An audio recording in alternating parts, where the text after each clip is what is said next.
ദൈവതിരുനാമത്തിന് മഹത്വം ഉണ്ടാകട്ടെ. ദൈവത്തിൻ്റെ വചനം കേൾക്കുവാൻ നമുക്ക് ലഭിക്കുന്നതായ ഓരോ സന്ദർഭങ്ങളും ജീവിതത്തിലെ ഏറ്റവും ഭാഗ്യമേറിയ നിമിഷങ്ങളാണ്. ഞാനത് ആമുഖമായി പറയാറുണ്ട്. പറയുന്നതിന് വ്യക്തമായ ഒരു ഉദ്ദേശമുണ്ട്. ഞാൻ ഒരു ദൈവവിശ്വാസി ആയിരുന്നില്ല. ഞാൻ ഒരു ക്രിസ്തീയ സഭയിൽ ജനിച്ചു വളർന്നു. ആ സഭയിൽ തന്നെയാണ് ഇന്ന് നിൽക്കുന്നത്. എനിക്കൊരിക്കലും ഞാൻ നിൽക്കുന്ന സഭയിൽ നിന്ന് വേറൊരു സഭയിലേക്കോ വേറൊരു രംഗത്തേക്കോ പോകണമെന്ന് തോന്നിയിട്ടില്ല. എന്നാൽ ഒരു ദൈവമില്ല എന്നൊരു ചിന്തയായിരുന്നു എനിക്ക്. ചടങ്ങ് പോലെ പള്ളിയിൽ പോയിരുന്നു, ആരാധനയിൽ സംബന്ധിച്ചിരുന്നു, എല്ലാവരും പഠിക്കും പോലെ സൺഡേ സ്കൂളിൽ പോവുകയും സൺഡേ സ്കൂളിൽ പഠിക്കുകയും ചെയ്തിരുന്നു. ഞങ്ങൾ 3 ആൺമക്കളായിരുന്നു. എൻ്റെ ചേട്ടൻ 14 വർഷം മദ്ബഹായിൽ ശുശ്രൂഷ ചെയ്തിരുന്നു. എന്നാൽ എൻ്റെ മനസ്സിൽ ദൈവമില്ലെന്നൊരു ചിന്ത എന്തുകൊണ്ടോ ചെറുപ്പം മുതൽ അങ്ങനെ ഒരു വ്യക്തതയോടെ എൻ്റെ മനസ്സിൽ ഉണ്ടായിരുന്നു. അതിന് കാരണമായി ഞാൻ ചിന്തിച്ചിരുന്നത്, ദൈവമുണ്ടെങ്കിൽ എന്തുകൊണ്ടാണ് ഞങ്ങൾ പള്ളിയിൽ പോകുന്നുണ്ട്, ആരാധനയിൽ സംബന്ധിക്കുന്നുണ്ട്, ഒരു ഞായറാഴ്ച പോലും മുടങ്ങാതെ സൺഡേ സ്കൂളിൽ പോവും, സൺഡേ സ്കൂൾ ക്ലാസ്സിൽ അറ്റൻഡ് ചെയ്യും, പിന്നെ എന്തുകൊണ്ടാണ് ഞങ്ങളുടെ ഈ വീടുകളിൽ മാത്രം, ഞങ്ങളുടെ കുടുംബത്തിൽ മാത്രം ഇങ്ങനെ മാനസിക രോഗികൾ 1, 2 അല്ല 3 തലമുറകളായി ഭ്രാന്ത് ബാധിക്കുന്നു, പുരുഷന്മാർക്കെല്ലാം മാനസിക രോഗം വരുന്നു. അങ്ങനെ അതെല്ലാം കണ്ടു വളർന്നതുകൊണ്ട് എൻ്റെ മനസ്സിലൊരു ചിന്ത, ദൈവമില്ല. എന്നാൽ പള്ളിപ്പോക്ക് നിർത്തിയില്ല, എല്ലാം കൃത്യമായിട്ട് ചടങ്ങ് പോലെ ചെയ്തിരുന്നു. എൻ്റെ പിതാവിന് ആ കാലത്ത് മാനസിക രോഗം ഉണ്ടായിരുന്നില്ല. എന്നാൽ സാധാരണഗതിയിൽ ഈ മാനസിക രോഗമുള്ളവരുടെ വീട്ടിലേക്ക് പെൺകുട്ടികളെ കെട്ടിച്ചു കൊടുക്കില്ല, കല്യാണം നടത്തില്ല. കാരണം തലമുറകളായി വരുമെന്നുള്ളൊരു ചിന്ത. അത് ഞങ്ങളുടെ വീട്ടിൽ 3 തലമുറകളായിട്ടുണ്ടല്ലോ. എൻ്റെ പിതാവ് എന്തുകൊണ്ടോ അനാഥയായി എൻ്റെ അമ്മയെ വിവാഹം കഴിക്കാനിടയായി. അനാഥ എന്ന് പറയുമ്പോൾ അമ്മയുടെ അപ്പനും അമ്മയും 7 വയസ്സിന് മുമ്പ് ഈ ഭൂമിയിൽ നിന്ന് മാറ്റപ്പെട്ടു. ഞാൻ വളരെ കൃത്യമായിട്ടങ്ങ് പറയുകയാണെങ്കിൽ, ഒരു നേരത്തെ ആഹാരം ചോദിച്ചുകൊണ്ട് സാധുവായ എൻ്റെ അമ്മ ഒരു കീറത്തുണി എടുത്തുകൊണ്ട്, അമ്മ പറയണ വട്ടത്തുണി എന്നാണ്, അത് കൊടുത്തുകൊണ്ട് ഇങ്ങനെ വീടുകൾ തോറും കയറി ഇറങ്ങി നടന്ന കൂട്ടത്തിൽ ഏതാണ്ട് ഒരു 5-6 കിലോമീറ്റർ ദൂരമുള്ളൂ ഞങ്ങളുടെ വീട്ടിൽ. വിവാഹത്തിന് മുമ്പ് ഒരു നേരത്തെ ആഹാരം തരുമോ എന്ന് ചോദിച്ചൊരു ഭിക്ഷക്കാരിയെ പോലെ വന്നിട്ടുണ്ട്. അപ്പോൾ നിങ്ങൾക്ക് ഊഹിക്കാവുന്നതേ ഉള്ളൂ ഞങ്ങളുടെ പശ്ചാത്തലം. എന്നാൽ എൻ്റെ പിതാവ് അമ്മയെ വിവാഹം കഴിച്ചു. ആ കാലങ്ങളിൽ ഞാൻ പറഞ്ഞല്ലോ, എൻ്റെ പിതാവിന് മാനസിക രോഗമില്ല, നല്ല മനുഷ്യൻ, കഠിനാധ്വാനിയായൊരു മനുഷ്യൻ, മദ്യപിക്കില്ല, ഒരു 10 പൈസ വേറെ ഒരു അനാവശ്യ കാര്യത്തിന് ചിലവാക്കില്ല, സിഗരറ്റ് വലിക്കുക, സ്മോക്കിംഗ് ഇല്ല. കുടുംബം നല്ലപോലെ നോക്കിയിരുന്നു. ഞങ്ങളെ വളരെ സ്ട്രിക്റ്റായിട്ട് വളർത്തിയിരുന്നു. നാളിതുവരെ ഒരു കളവ് മാത്രമേ നടത്തിയിട്ടുള്ളൂ. അത് ഞങ്ങളുടെ വീടിൻ്റെ അടുത്തുള്ള ഒരു അയൽവക്കത്തെ പറമ്പിൽ നിന്ന് ഒരു അടയ്ക്ക കട്ടെടുത്തു. എന്നെ അത് അടിച്ച് തിരിച്ച് അതേ സ്ഥലത്ത് കൊണ്ടിടിപ്പിച്ചു. അത്ര സ്ട്രിക്റ്റായിരുന്നു. പ്രാർത്ഥനയെല്ലാം കാണാതെ പഠിക്കണം. എല്ലാം വിശ്വാസ പ്രമാണം എല്ലാം ചെല്ലേണ്ടത് മുട്ടുമേലിരുന്ന, മാറിയാൽ ഇവിടെ നേരെ പുറകിലിട്ട് പുളിയുടെ വടി വെച്ചടിക്കും. അത്ര സ്ട്രിക്റ്റായിട്ട് ഞങ്ങൾ വളർത്തി.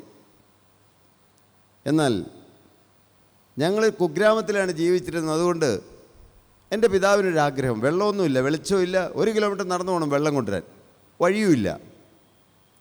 ആ കാടൻ പ്രദേശത്ത് നിന്ന് ഒരു വഴിയുള്ള സ്ഥലത്ത് വീട് വയ്ക്കണമെന്ന് കരുതി എൻ്റെ പിതാവ് അധ്വാനിച്ച പൈസ മുഴുവൻ കൂട്ടിവെച്ചു. 5-8 വർഷം അധ്വാനിച്ചത് മുഴുവനും. ഒരു ചെറിയ സ്ഥലം കണ്ടിട്ട് ആ സ്ഥലത്തിന് പൈസ മുഴുവനും കൊടുത്തു. പറഞ്ഞല്ലോ ഞാൻ സത്യസന്ധനായ മനുഷ്യനായിരുന്നെന്ന്. ഈ മനുഷ്യൻ ഈ സ്ഥലം എഴുതി തരേണ്ടതിന് പകരം ഇതെല്ലാം മേടിച്ചുകൊണ്ട് അദ്ദേഹം മദ്യപിക്കാൻ പോയി. അദ്ദേഹത്തെ പോലീസ് പിടിച്ചുകൊണ്ട് പോയി. ഈ ഒരു ന്യൂസ് എൻ്റെ പിതാവ് കേൾക്കുന്നത് കൂലിപ്പണി എടുക്കുന്ന വീട്ടിൽ വെച്ചാണ്. പെട്ടെന്ന് തലമുറകളായി ഞങ്ങളുടെ കുടുംബത്തെ പിന്തുടർന്നു വന്നിരുന്ന അത് കടന്നു പിടിച്ചു, ഭ്രാന്ത് ബാധിച്ചു.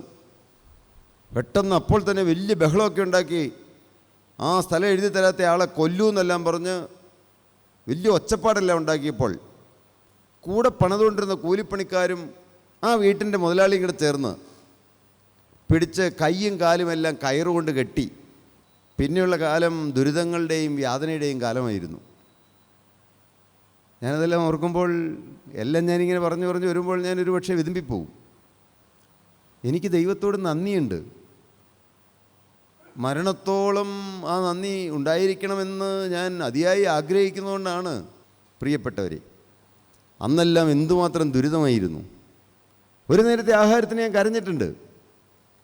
ഇന്നത്തെ മനുഷ്യർക്കത് വളരെ ചുരുക്കം ചിലർക്കേ മനസ്സിലാവുകയുള്ളൂ. എനിക്ക് ഏറ്റവും ഇഷ്ടമുള്ള ഭക്ഷണം മോരുകറിയും ചോറും. തൈരാണുള്ളൂ, മോര് കറിയായിട്ട് ഇവർ ഉണ്ടാക്കില്ല. അതിലൊക്കെ വല്ലയിടത്തും കൊണ്ട് തരുമ്പോൾ വയറ് നിറച്ച് കഴിക്കാൻ ആർത്തിയായിരുന്നു. എൻ്റെ പിതാവിനെ പ്രാന്താശുപത്രി ചികിത്സ കഴിഞ്ഞു വീട്ടിൽ കൊണ്ടുവന്നു. രോഗമുണ്ടോ മാറണു?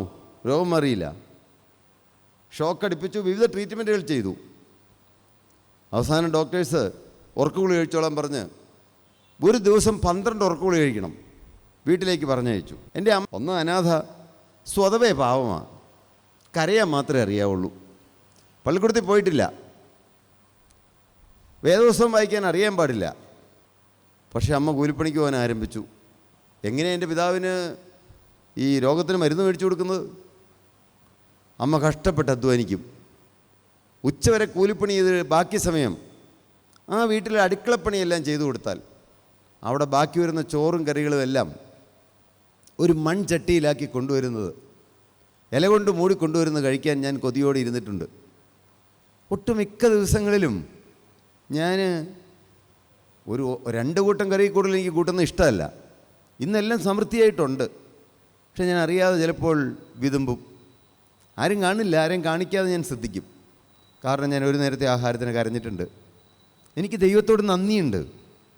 അതുകൊണ്ട് എവിടെയെല്ലാം എനിക്ക് അവസരം കിട്ടിയാലും, അത് അക്രൈസ്തവരുന്നില്ല, മന്ത്രി നിൽക്കുന്ന സദസ്സെന്നില്ല, പ്രധാനമന്ത്രിയല്ല, പ്രസിഡൻ്റുള്ള സദസ്സിലും എനിക്കൊരു ഭയവുമില്ല. യേശുക്രിസ്തുവാണ് എന്നെ എൻ്റെ ജീവിതം അഭിവൃദ്ധിയിലേക്ക് നയിക്കാൻ സുവിശേഷം കേട്ടതാണ് ഇടയായതെന്ന് പറയാൻ ഞാൻ അഭിമാനിക്കുന്നു.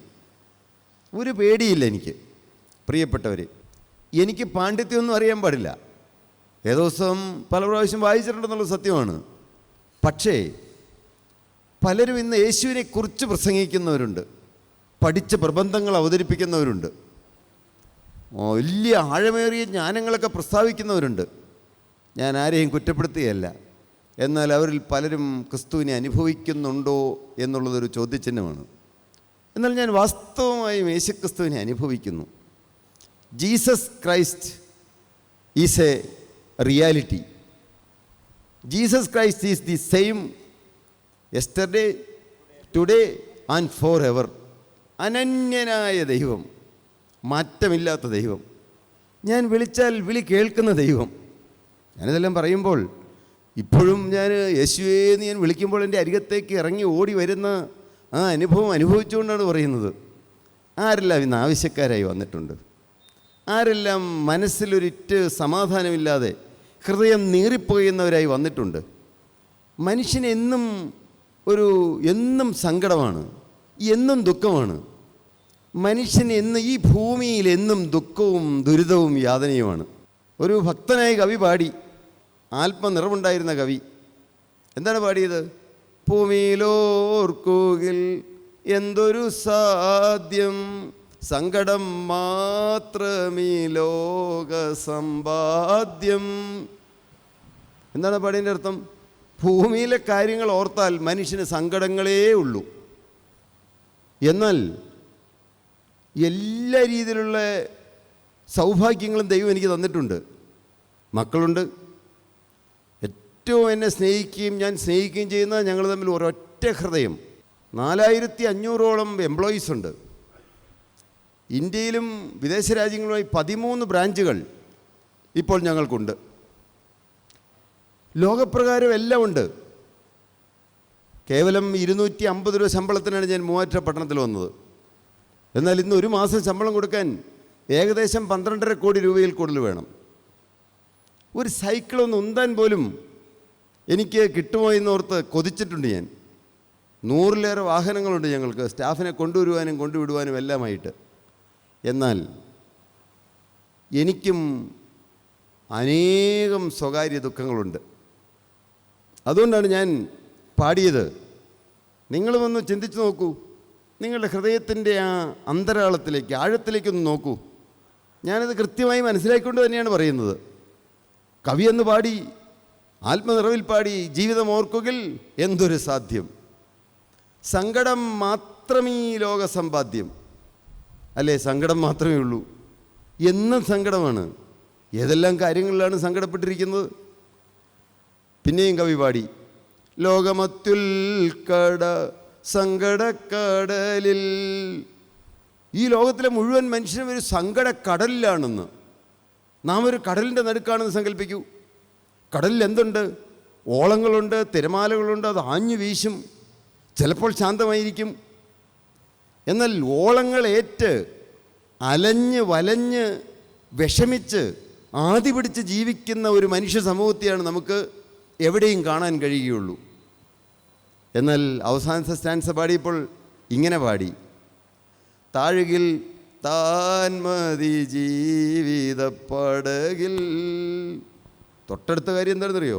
യേശുമതി മനമേ ദിനവും, യേശുമതി മനമേ. യേശു ഹൃദയത്തിലുണ്ടെങ്കിൽ, യേശു ജീവിത പടകിലുണ്ടെങ്കിൽ അവൻ്റെ ഹൃദയം എപ്പോഴും ഇങ്ങനെ ഒരു തെളിനീര് പോലെ, ഒരു കിണറിലിങ്ങനെ വെള്ളം മെത്തി മേതാളിച്ച് കിടക്കുന്ന ഒരു കിണർ, അതിനകത്ത് ഇങ്ങനെ വലിയ ശാന്തത. ഒരു കല്ലങ്ങ് എടുത്തിട്ട് കഴിഞ്ഞാൽ ഇങ്ങനെ അങ്ങ് ഓളങ്ങളിങ്ങനെ പതിയെ പതിയെ അങ്ങ് പോവും, വീണ്ടും അത് ശാന്തമായിട്ട് കിടക്കും. അങ്ങനെ ഒരു ശാന്തത അത് നിങ്ങളിൽ ആരെല്ലാം അനുഭവിക്കുന്നുണ്ട്? നിങ്ങൾ വാസ്തവമായി ഒന്ന് ചിന്തിച്ച് നോക്കി. അങ്ങനെ ഒരു ശാന്തത.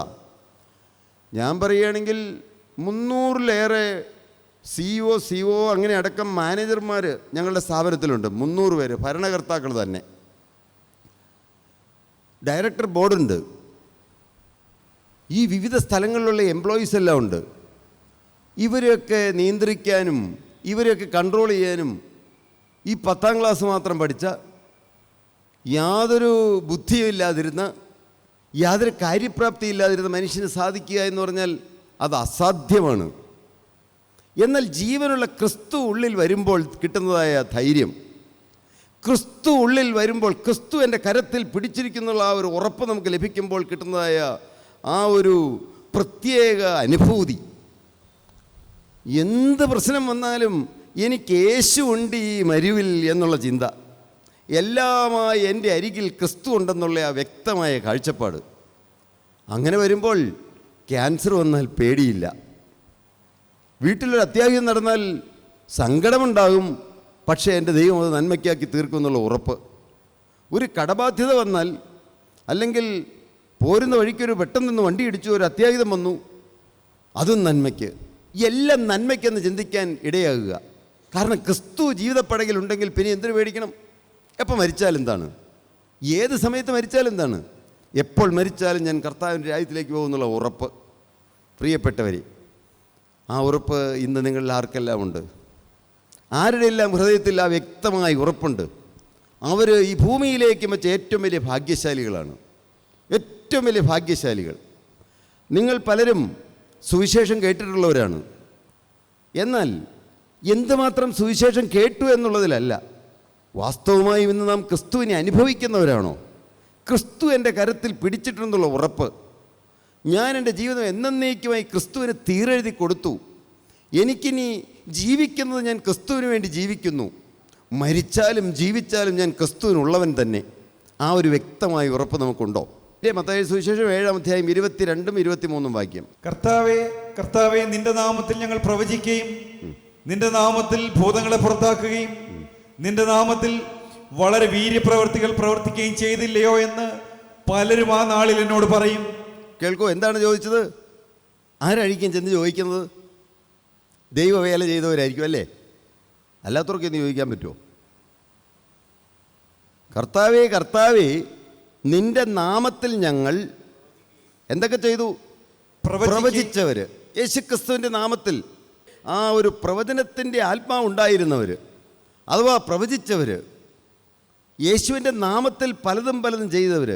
കർത്താവേ, കർത്താവേ, നിന്റെ നാമത്തിൽ ഞങ്ങൾ പ്രവചിക്കുകയും നിന്റെ നാമത്തിൽ, അടുത്ത വാക്യം, നിന്റെ നാമത്തിൽ ഭൂതങ്ങളെ പുറത്താക്കുകയും പിന്നെ നിന്റെ നാമത്തിൽ വളരെ വീര്യപ്രവർത്തികൾ പ്രവർത്തിക്കുകയും ചെയ്തില്ലയോ എന്ന് പലരും ആ നാളിൽ എന്നോട് പറയും.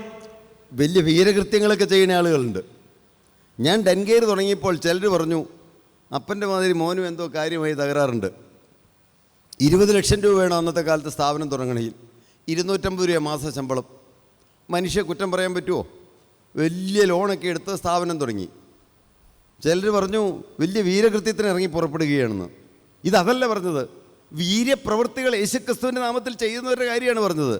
കർത്താവേ, കർത്താവേ, നിന്റെ നാമത്തിൽ ഞങ്ങൾ പ്രവചിക്കുകയും നിന്റെ നാമത്തിൽ ഞങ്ങൾ ഭൂതങ്ങളെ പുറത്താക്കുകയും 3 നിന്റെ നാമത്തിൽ ഞങ്ങൾ വളരെ വീര്യപ്രവൃത്തികളും ചെയ്തില്ലയോ എന്ന് ആ നാളിൽ പലരും ആ നാളിൽ എന്നോട് പറയും. പലരും വന്ന് കർത്താവിനോട് നേരിട്ട് അങ്ങനെ പറയും. അപ്പോൾ അന്ന് ഞാൻ അവരോട് ഞാൻ ഒരു നാളും നിങ്ങളെ അറിഞ്ഞിട്ടില്ല, അധർമ്മം പ്രവർത്തിക്കുന്നവരെ എന്നെ വിട്ടുപോകുവിൻ എന്ന് തീർത്ത് പറയും. കേട്ടോ, ഞാൻ നിങ്ങളെ അറിഞ്ഞിട്ട് പോലും ഇല്ല എന്ന്.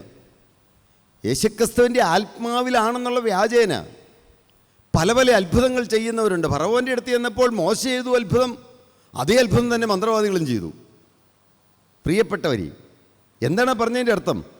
യേശുക്രിസ്തുവിൻ്റെ നാമത്തിലാണെന്നുള്ള ആ ഒരു ധാരണയിൽ ദുരാത്മാവും അനേകം അത്ഭുതങ്ങൾ ചെയ്യുന്നുണ്ട്. അത്ഭുതങ്ങൾ ചെയ്തു, വീര്യപ്രവൃത്തികൾ ചെയ്തു, ഭൂതങ്ങളെ പുറത്താക്കി.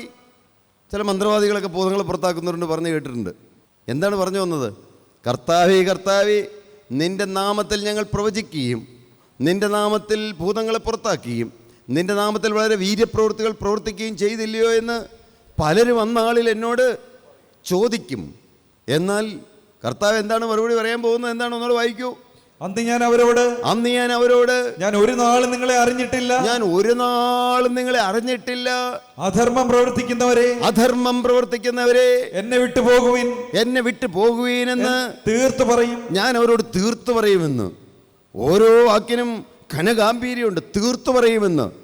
ഞാനൊന്ന് ആലോചിക്കട്ടെ എന്ന് പറയുകയല്ല, ഞാൻ പിതാവിനോടൊന്ന് ആലോചിക്കട്ടെ എന്ന് പറയുകയല്ല. അന്ന് കർത്താവ് തീർത്തു പറയുമെന്ന്. പ്രിയപ്പെട്ടവരെ, നാം ഓരോരുത്തരായിട്ട് ഈ ഭൂമിയിൽ നിന്ന് മാറ്റപ്പെട്ട് അക്കരെ നാട്ടിലേക്ക് ചെല്ലും. അന്ന് നാം ഒരു ന്യായവും പറഞ്ഞാൽ അവിടെ വിലപ്പോവുകയില്ല. ഇന്ന് നമുക്ക് ഭൂമിയിൽ മനുഷ്യൻ്റെ മുമ്പിൽ പല ന്യായങ്ങളും പറയാം, പല ഒഴിവഴികളും പറയാം, പല രീതിയിൽ മറ്റുള്ള ഇന്നയാൾ അങ്ങനെ ചെയ്തുകൊണ്ടല്ലേ ഞാൻ ഇങ്ങനെ ചെയ്തത്, അല്ലേ ഞാൻ ഒരു കുറ്റവും ചെയ്യാണ്ട് എൻ്റെ പേര് ഇന്നതുപോലെ ചീത്തയാക്കാൻ നോക്കിയില്ലേ, അതുകൊണ്ടല്ലേ എനിക്ക് അത്രത്തോളം വൈരാഗ്യം വന്നത്, അല്ലെങ്കിൽ സാഹചര്യം എനിക്ക് അനുകൂലമായിരുന്നില്ല, അതുകൊണ്ടല്ലേ ഞാൻ എൻ്റെ ജീവിതം ഇന്ന പ്രായത്തിൽ കർത്താവിന് വിട്ടുകൊടുത്തിട്ടും എനിക്ക് അങ്ങനെ ഒരു ഭാര്യയല്ലേ കിട്ടിയത്, പിന്നെ എനിക്ക് എങ്ങനെയാണ് ശരിയായിട്ട് ജീവിക്കാൻ കഴിയുന്നത്?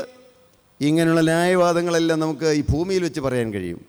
എന്നാൽ പ്രിയപ്പെട്ടവർ, അന്ന് അക്കരെ നാട്ടിൽ ചെല്ലുമ്പോൾ, യേശുക്രിസ്തുവിൻ്റെ തിരുസനിയിൽ ചെല്ലുമ്പോൾ, അന്ന് കൃപയുടെ വാതിൽ അടഞ്ഞ് ഒരിക്കലും പിന്നെ പ്രവേശനം ലഭിക്കാത്ത ഒരു സാഹചര്യത്തിൽ ചെല്ലുമ്പോൾ, അന്ന് ഞാൻ നിങ്ങളെ ഒരു നാളും അറിയുന്നില്ല എന്ന് തീർത്തു പറയുന്ന ആ ഒരു ദുരനുഭവം നമുക്കാർക്കും വരരുത്. അതുകൊണ്ട് മത്തായി സുവിശേഷം 7-ാം അധ്യായത്തിൻ്റെ 21-ാം വാക്യത്തിൽ എന്നോട് കർത്താവേ, കർത്താവേ എന്ന് പറയുന്നവൻ ഏവനുമല്ല, സ്വർഗസ്ഥനായ എൻ്റെ പിതാവിന് ഇഷ്ടം ചെയ്യുന്നവനത്രേ സ്വർഗരാജ്യത്തിൽ കടക്കുന്നത്. സ്വർഗരാജ്യത്തിൽ കടക്കുന്നത് ആരാണ്? സ്വർഗസ്ഥനായ പിതാവിൻ്റെ ഇഷ്ടം ചെയ്യുന്നവർ. എന്താണ് സ്വർഗസ്ഥനായ പിതാവിൻ്റെ ഇഷ്ടം? പ്രിയ ദൈവജനമേ, ഇന്ന് നാം ടി വി തുറന്നു നോക്കിയാൽ ഇന്ന് ആളുകൾ അത്ഭുതങ്ങളുടെ പിന്നാലെ പോവുകയാണ്, വലിയ രോഗശാന്തിയുടെ പിന്നാലെ പോവുകയാണ്, വലിയ വലിയ അത്ഭുതങ്ങൾ. അപ്പോഴപ്പോൾ അവർക്ക് എല്ലാ കാര്യവും പെട്ടെന്ന് ഇൻസ്റ്റൻ്റായിട്ട് നടത്തി കിട്ടണം. അതിനു വേണ്ടിയിട്ട് ഓടിപ്പാഞ്ഞ് നടക്കുന്ന ഒരു കൂട്ടം തലമുറ. അതിന് അനുയോജ്യമായി പ്രവചിക്കുന്ന പ്രവാചകന്മാർ. ഇരമ്യാ പ്രവാചകൻ്റെ പുസ്തകം 5-ാം അധ്യായം 30-31 വാക്യം ഒന്ന് വായിച്ച് കേൾക്കാം. ഇന്നത്തെ പ്രവാചകന്മാരെക്കുറിച്ച് അന്നേ ജീവനുള്ള ദൈവത്തിൻ്റെ പ്രവാചകനായിരുന്ന പ്രവാചകൻ്റെ നാവിലൂടെ പറഞ്ഞു വെച്ചു. വിസ്മയവും ഭയങ്കരവുമായ ദേശത്ത് സംഭവിക്കുന്നു. വിസ്മയവും എന്താണ്? വിസ്മയവും ഭയങ്കരവുമായത് ദേശത്ത് സംഭവിക്കുന്നു. വലിയ അത്ഭുതകരമായതും ഭയങ്കരവുമായ ഭയം തരുന്നതുമായ ദേശത്ത് സംഭവിക്കുന്നു. പ്രവാചകന്മാർ വ്യാജമായി പ്രവചിക്കുന്നു. സത്യവചനമാരും പറഞ്ഞു കൊടുക്കുന്നില്ല. മോനെ, നീ പാപം വിട്ട് ജീവിച്ചില്ലെങ്കിൽ നീ എന്തെല്ലാം പുണ്യപ്രവൃത്തി ചെയ്താലും, എന്തെല്ലാം നന്മ പ്രവൃത്തി ചെയ്താലും, ഏതെല്ലാം കാരുണ്യ പ്രവൃത്തികൾ ചെയ്താലും, എത്ര കാലം നീ സുവിശേഷ വേല ചെയ്താലും, നീ എത്ര കാലം ദൈവവചനം സംബന്ധിച്ച് നീ നോർത്ത് ഇന്ത്യയിൽ പോയി അവിടെ ദൈവവേലയ്ക്ക് വേണ്ടിയിട്ട് നീ കഷ്ടപ്പെട്ടാലും ത്യാഗം സഹിച്ചാലും അതെല്ലാം കറപുരണ്ട തുണി പോലെയാണെന്ന് സത്യം പോലെ പറഞ്ഞു കൊടുക്കാതെ എങ്ങനെ ചെയ്യുന്നു? പ്രവാചകന്മാർ വ്യാജമായി പ്രവചിക്കുന്നു. പുരോഹിതന്മാരും അവരോട് ഒരു കൈയായി നിന്ന് അധികാരം നടത്തുന്നു. പുരോഹിതന്മാരും അവരോട് ചേർന്ന് ഒരു കൈയായി നിന്ന് അധികാരം നടത്തുന്നു. എന്റെ ജനത്തിനോ അത് ഇഷ്ടമാകുന്നു. അതാണ് ഭയാനകമായ കാര്യം. എന്റെ ജനത്തിനും അത് ഇഷ്ടവുമാകുന്നു. എന്നാൽ ഒടുക്കം നിങ്ങൾ എന്ത് ചെയ്യും? പ്രിയപ്പെട്ടവരെ, ഒടുക്കം അവസാനം എന്ത് ചെയ്യും? ഒരു ദിവസം നിത്യന്യായാധിപതിയായി ക്രിസ്തുവിന് മുമ്പിൽ പോയി നിൽക്കേണ്ടി വരില്ലേ? അന്ന് ഇന്ന കാര്യം ചെയ്ത ആളുകളും കടന്നു പോരട്ടെ എന്ന് കർത്താവ് പറയുമോ? ഒരിക്കലുമില്ല. ഏതെങ്കിലും ഒരു സഭയിൽപ്പെട്ടവരും കടന്നു പോരട്ടെ കർത്താവ് പറയുമോ? ഒരു കാലത്തും പറയുകയില്ല. പ്രിയപ്പെട്ട ദൈവജനമേ, യേശുക്രിസ്തുവിൻ്റെ തിരുരക്തത്താൽ വീണ്ടെടുപ്പ് പ്രാപിച്ച് ഒരു കറപറ്റാത്ത ജീവിതം നയിക്കുന്നുള്ള കൊതിയോടും ദാഹത്തോടും കൂടെ ദൈവത്തിൽ നിന്ന് ജനിച്ചവൻ തന്നെത്താൻ സൂക്ഷിക്കുന്നു. സ്വർഗത്തിലെ ദൈവം ഹൃദയം തുറന്നു തന്നാൽ മാത്രമേ എന്നും ഞാനൊരു പാപിയാണെന്നുള്ള ഒരു കാഴ്ചപ്പാട് കിട്ടുകയുള്ളൂ. ഒരിക്കലും മനുഷ്യൻ പൂർണ്ണനാകുന്നില്ല. ഞാൻ ഈ ജഡത്തിൽ വസിക്കുന്നിടത്തോളം കാലം എത്ര പ്രായമായാലും എന്തെല്ലാം എനിക്ക് അനുകൂലമായി വന്നാലും ഏത് സമയത്തും ഞാൻ ഈ ജഡത്തിൽ വസിക്കുന്നിടത്തോളം കാലം, എൻ്റെ ഏറ്റവും പുറമെയുള്ള മനുഷ്യൻ ഈ ജഡത്തിൽ ഇരിക്കുന്നിടത്തോളം കാലം, ഏത് സമയത്തും ഏത് വലിയ അഭിഷിക്തനാണെങ്കിലും, എത്ര വലിയ പ്രവചനപരമുള്ള വ്യക്തിയാണെങ്കിലും, ഏതെല്ലാം കൃപാവരങ്ങളുള്ള വ്യക്തിയാണെങ്കിലും മൂക്കും കുത്തി വീഴാവുന്നതാണ്. വീരന്മാർ പട്ടുപോയ വഴി, ബലശാലികൾ വീണുപോയ വഴി. എന്താണ് അങ്ങനെ പറഞ്ഞത്? എത്രയോ പേര് വീഴാവുന്നതാണ്. തിരുവചനത്തിലേക്ക് തിരിഞ്ഞു നോക്കൂ പ്രിയപ്പെട്ടവരെ. ദാവീദ് ദൈവത്തിൻ്റെ അഭിഷിക്തനായിരുന്നില്ലേ? എന്താണ് അഭിഷേകം? ആത്മാവിൻ്റെ അഭിഷേകം പ്രാപിച്ച വ്യക്തിയായിരുന്നു ദാവീദ്. ഇതെല്ലാം നമുക്ക് ദൃഷ്ടാന്തമായി നിൽക്കുകയാണ്. ഏത് സമയത്തും നാം ഈ ഭൂമിയിൽ നിന്ന് മാറ്റപ്പെടാം. മാത്രമല്ല, ഏത് സമയത്തും നാം തലകുത്തി വീഴാവുന്ന പാതയിലാണ് നാം നിൽക്കുന്നത്. അതുകൊണ്ട് ദൈവത്തിൽ നിന്ന് ജനിച്ചു എന്ന് ഉറപ്പുണ്ടെങ്കിൽ, വ്യക്തമായി ജീവിതത്തിൽ ഒരു തീരുമാനം എടുത്തു എന്ന് ഉറപ്പുണ്ടെങ്കിൽ, പാപത്തോട് എന്നേക്കുമായി യാത്ര പറഞ്ഞെന്ന് ഉറപ്പുണ്ടെങ്കിൽ എപ്പോഴും സൂക്ഷ്മതയോടെ ജീവിക്കേണ്ടതാണ്. ഏത് സമയത്തും സൂക്ഷ്മതയോടെ ജീവിക്കുന്നു. ഇന്ന് കൃപയിലാണ്, ഇന്ന് കർത്താവിൻ്റെ തിരുരക്ത കോട്ടയ്ക്കുള്ളിലാണ്, ഇന്ന് കർത്താവിൻ്റെ സംരക്ഷണത്തിലാണ്, ഇന്ന് ദൂതന്മാർ തൻ്റെ ഭക്തന്മാർക്ക് ചുറ്റും പാളയുറങ്ങിയവർ വിടുവിക്കുന്നു. എന്നാൽ ഈ ദൂതന്മാർ മാറിപ്പോകാൻ നിസ്സാര സമയം മതി. ഭയപ്പെട്ട് ജീവിക്കണം എന്നല്ല ഞാൻ പറഞ്ഞത്. എന്നാൽ എപ്പോഴും ജാഗ്രതയോടെ ജീവിക്കുന്നു. രക്ഷ നഷ്ടപ്പെടുകയില്ലെങ്കിൽ എന്തുകൊണ്ടാണ് ദൈവത്തിൻ്റെ തിരുവചനം പറയുന്നത്? ദൈവത്തിൽ നിന്ന് ജനിച്ചവൻ തന്നെത്താൻ സൂക്ഷിക്കുന്നു, ദുഷ്ടനെ തൊടുന്നതുമില്ല എന്ന്. തന്നെത്താൻ സൂക്ഷിച്ചുകൊണ്ട് ജീവിക്കുന്ന ജീവിതം, എപ്പോഴും ജാഗ്രതയോടെ ജീവിക്കുന്ന ജീവിതം, കർത്താവേ എന്ന് എപ്പോഴും ഉള്ളിൽ നിന്ന് എൻ്റെ യേശുവേ എന്ന് വിളിച്ചുകൊണ്ടുള്ള ഒരു ജീവിതം, എപ്പോഴും ഭയത്തോടെ ജീവിക്കുന്ന ജീവിതം. ഭയപ്പെടുക എന്ന് പറഞ്ഞു കഴിഞ്ഞാൽ പേടിച്ച് ജീവിക്കുന്ന കാര്യമാണ് പറഞ്ഞേ, അല്ല. ദൈവഭയം. ദൈവമെല്ലാം കാണുന്നു, ദൈവമെല്ലാം അറിയുന്നു, ദൈവമെല്ലാം നോക്കിക്കാണുന്നു. ഇന്ദ്രിയങ്ങൾ ദൈവം ശോധന ചെയ്യുന്നു. എൻ്റെ മനസ്സിലുള്ളത് ദൈവം കാണുന്നു. മനസ്സിലുള്ളത് പുറമേ ഉള്ളത് മാത്രമല്ല, എൻ്റെ തലച്ചോറിൽ ഞാൻ നിരൂപിക്കുന്ന കാര്യങ്ങൾ, എൻ്റെ ഹൃദയത്തിൽ ഞാൻ നിരൂപിക്കുന്ന കാര്യങ്ങൾ, ഞാൻ ചിന്തിക്കുന്ന കാര്യങ്ങൾ എല്ലാം അവിടെ മുഴങ്ങി കേൾക്കുകയാണ്. ഞാനൊരു ചീത്ത ചിന്ത എൻ്റെ മനസ്സിലേക്ക് വരുമ്പോൾ സ്വർഗത്തിൽ അതോടെ മുഴങ്ങി കേൾക്കുകയാണെന്ന്. പ്രിയപ്പെട്ടവരെ, എന്തുമാത്രം സൂക്ഷ്മതയോടെ ജീവിക്കേണ്ടതാണ്. എത്ര സൂക്ഷ്മതയോടെ ജീവിക്കണം. അങ്ങനെയാണോ നാം ജീവിക്കുന്നത്? ഞാൻ നിങ്ങളെ ആരെയും കുറ്റപ്പെടുത്താൻ പറയുകയല്ല, ആരെയും വിധിച്ചുകൊണ്ട് പറയുകയല്ല, ഒരിക്കലും വിധിക്കുകയില്ല. കാരണം നിത്യന്യായാധിയായ യേശുക്രിസ്തുവിന് മാത്രമേ നമ്മുടെ ഹൃദയങ്ങളെ അറിയാൻ കഴിയുകയുള്ളൂ. എന്നാൽ ഞാൻ എൻ്റെ ജീവിതത്തിൻ്റെ അനുഭവത്തിലേക്ക് നോക്കിക്കൊണ്ട് എന്നും തകർന്നതായ ഹൃദയം, എന്നും എൻ്റെ യേശുവേ എന്ന് വിളിക്കുന്ന ഹൃദയം ഇന്ന് നിൽക്കുന്നുവെങ്കിൽ അവിടുത്തെ കരുണയാണെന്നുള്ള ചിന്ത എൻ്റെ ദൈവമേ. അപ്പോസ്തലനായ പൗലോസ് അതുകൊണ്ടാണ് പറഞ്ഞത്, നിൽക്കുന്നു എന്ന് തോന്നുന്നവൻ വീഴാതിരിപ്പാൻ സൂക്ഷിച്ചു കൊള്ളട്ടെ. അതിൻ്റെ അർത്ഥം എന്താണ് പ്രിയപ്പെട്ടവരെ? ഏത് സമയത്തും വീഴാവുന്നതാണ്. നിങ്ങളൊന്ന് ചിന്തിച്ചു നോക്കൂ, ദാവീദ് വീഴാൻ എന്തെങ്കിലും ഒരു സാധ്യത ഉണ്ടായിരുന്നോ? ഒന്ന് ചിന്തിച്ചു നോക്കി. ദാവീദിന് ദൈവം എവിടെ നിന്നാണ് ദാവീദിനെ ഉയർത്തിക്കൊണ്ട് വന്നത്? കുപ്പയിൽ നിന്ന് കൃത്യമായി ഉയർത്തിക്കൊണ്ട് വന്നു. വെറും ആടുനോട്ടക്കാരനായിട്ട് ജീവിതം തീർന്നു പോകേണ്ട ആളല്ലായിരുന്നോ ദാവീദ്? അല്ലേ? ഒന്ന് ചിന്തിച്ചു നോക്കൂ. ആർക്കെങ്കിലും ഒരു വീട്ടിലൊരു വിലയുണ്ടായിരുന്നു. അപ്പനും അമ്മയും പോലും തഴഞ്ഞയാളായിരുന്നു. ഏറ്റവും വീട്ടിലേക്കും ആർക്കും വേണ്ടാതിരുന്നയാൾ. ആട് നോക്കാൻ മാത്രമേ നിന്നെ കൊണ്ട് കൊള്ളാവുള്ളൂ എന്ന് അപ്പനും അമ്മയും വിചാരിച്ചു, സഹോദരന്മാരും വിചാരിച്ചു. ദാവീദിനെ ദൈവം അഭിഷേകം ചെയ്തു. ശമൂവേൽ പ്രവാചകന്റെ തൈലക്കൊമ്പിൽ നിന്ന് പരിശുദ്ധാത്മാവിൻ്റെ അഭിഷേകം, തൈലക്കൊമ്പിൽ നിന്ന് അഭിഷേക തൈലം ദാവീദിൻ്റെ മേൽ വീണു. ദാവീദ് ദൈവത്തിൻ്റെ അഭിഷിക്തനായി തീർന്നു. പരിശുദ്ധാത്മാവിൻ്റെ അഭിഷേകം വരിക, അതാണ് അഭിഷിക്തൻ എന്ന് പറഞ്ഞാൽ. അഭിഷിക്തനായി തീർന്നു. പിന്നീടാണ് ദാവീദ് ആടിനെ നോക്കിക്കൊണ്ട് എടുക്കുമ്പോൾ നിറയെ ആടുകൾ പുല്ലൊക്കെ ഇങ്ങനെ ധാരാളം തിന്നുകൊണ്ട് ജീവിക്കുകയാണ്. അന്നേരം കൊണ്ട് ഒരു സിംഹം വരുന്നു. നമ്മളാരെങ്കിലും ആണെങ്കിൽ എന്നെ ചെയ്യും? ജീവനും കൊണ്ട് ഓടും അല്ലേ? എത്ര ആടിനെ കൊണ്ടായാലും എന്ത് ചെയ്യും? മരത്തിനൊരു പൊത്തുണ്ടെങ്കിൽ അതിനകത്ത് കയറി എന്തെങ്കിലും കമ്പോ കല്ലോ എന്തെങ്കിലും വെച്ച് ആരും കാണാതെ ശ്വാസം പോലും വിടൂല നമ്മൾ. അത്രയും പേടിച്ചിരിക്കും. ദാവീദ് തന്നെ ചെയ്തേ? ദാവീദ് പുറകെ ഓടി. എന്നാൽ കൊണ്ടുപോയി ഓർണത്തിനെ കൊണ്ടുപോയിക്കോട്ടെന്ന് വിചാരിച്ചില്ല.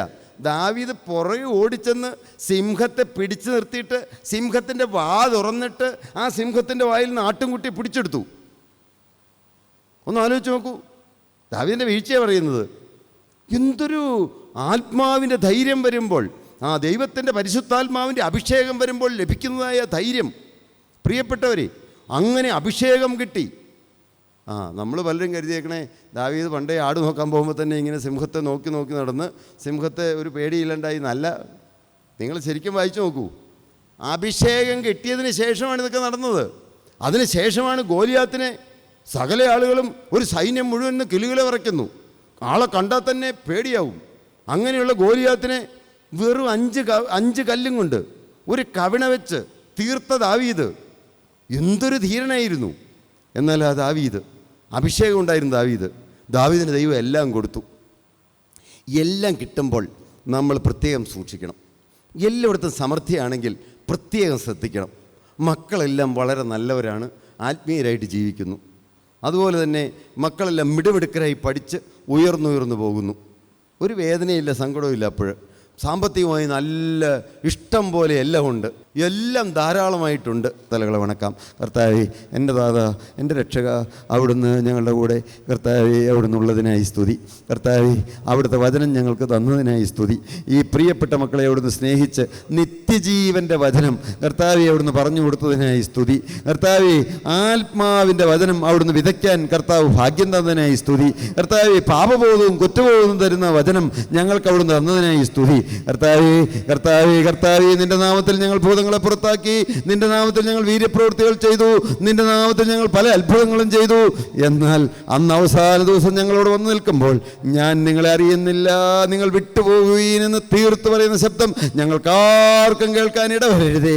ആ ശബ്ദം കേൾക്കാതിരിക്കണമെങ്കിൽ ഇപ്പോൾ നമ്മുടെ ജീവിതത്തെ എൻ്റെ കർത്താവിൻ്റെ കരങ്ങളിലേക്ക് നിങ്ങൾ കൊടുക്കൂ. പാപത്തോട് നിങ്ങൾ യാത്ര പറയൂ. യേശുവിനെ നിങ്ങൾ രക്ഷകനായി സ്വീകരിക്കൂ. നിങ്ങളുടെ ജീവിതം പുനഃപ്രതിഷ്ഠ ചെയ്യൂ. നിങ്ങൾ വീണ്ടും യാഗമായി അർപ്പിക്കൂ.